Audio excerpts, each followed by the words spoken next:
Hi, this is Christine Chase. I'm going to show you how to look at the retrograde loops in Stellarium.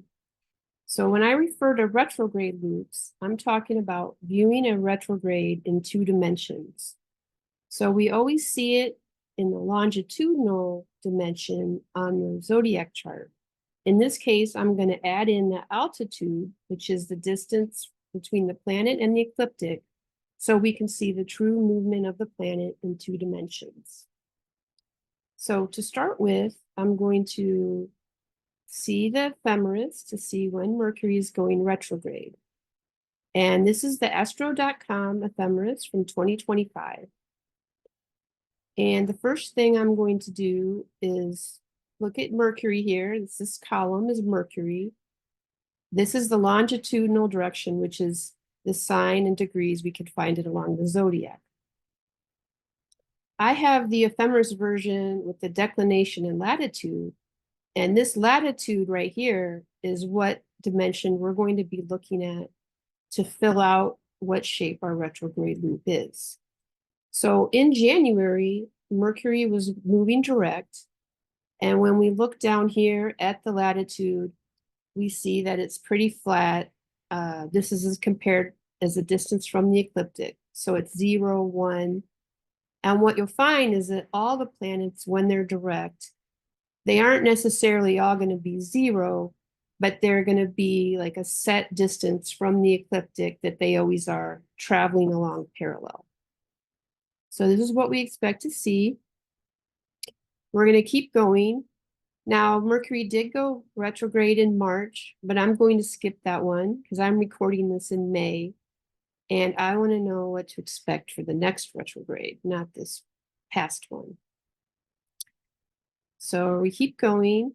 Now, Mercury's going to go retrograde in July. So here we are at July. We see it's going to go retrograde July 18th.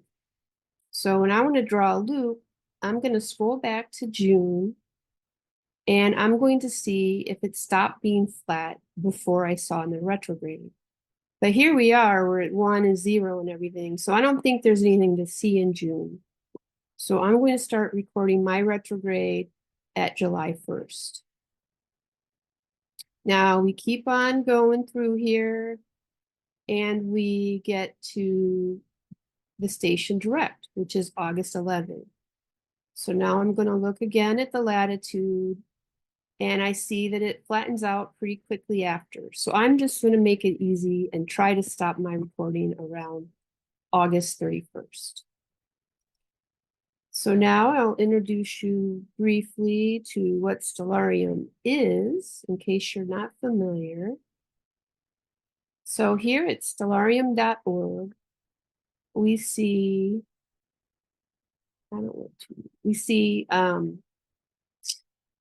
the top has the download, so you can get this as Linux or Apple or Windows or even a web version. And over here we have the resources. So this is the user guide, which explains all the interfaces. There's a FAQ, a wiki, all kinds of things over here, all kinds of resources.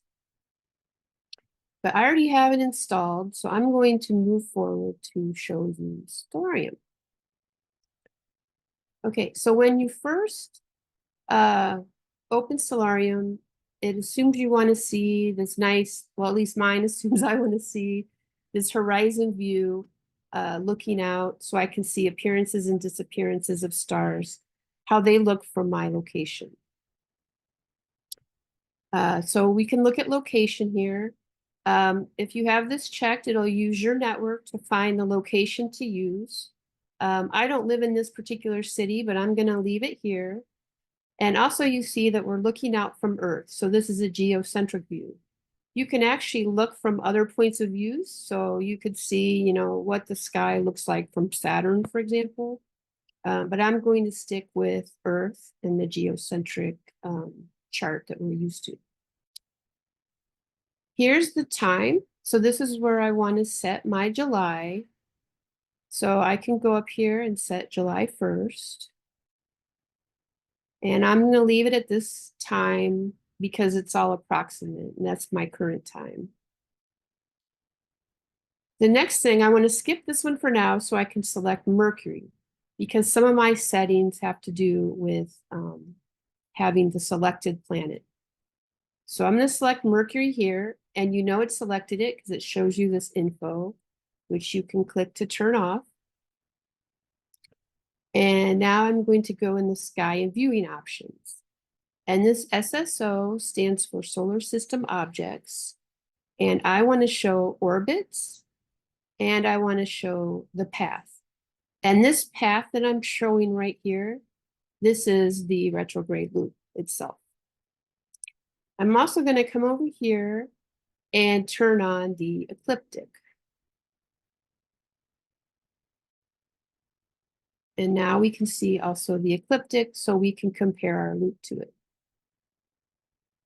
Now, in this case, I want to see the overall Mercury. I don't want the Earth in the way. So I'm going to turn off the land and the atmosphere. Oh no, let me select Mercury again. Okay, Mercury is selected. That's what we need. Oh, Mercury.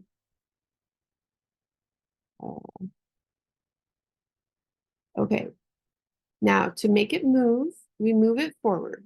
And at first it moves very slow, like I think it's real time. So I want to speed that up and get Mercury moving. I can turn off those cardinal points also. And I don't know how to get it to stop moving through different days. So I kind of go faster to not worry about that. Here I am, I'm on August 21st. That's good enough, I think. Well, I said I'd go to August 31st. So we'll go a little more.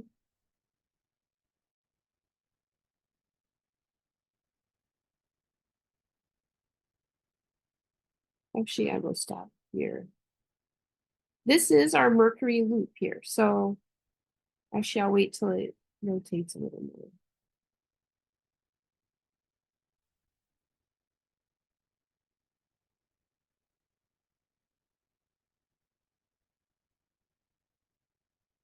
All right. So here we have our ecliptic. See ecliptic here. The ecliptic's going across. You see the planets stay close to it. And this is our Mercury loop. So Mercury is currently here. It's leaving that retrograde. My July 1st started here. And we see that it kept going direct or here. And then this is where it stations retrograde, right at this part of the loop. And then it moved back. This is the retrograde. And then here's where it's stationed direct to move forward again.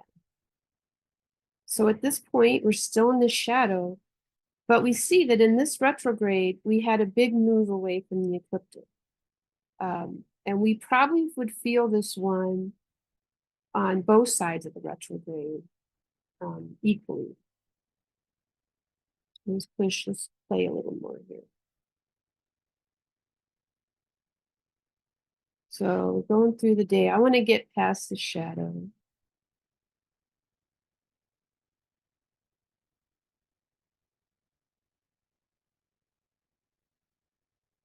Mercury's moving along through the day.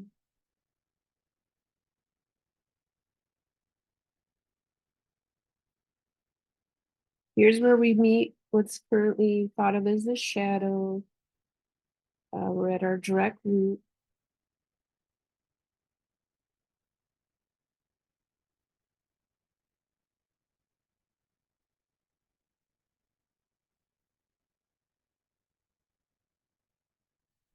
And here we are, moving right along with the ecliptic again. So hopefully this was helpful to you in mapping your retrograde loops and trying to analyze them and figure out what they tell you.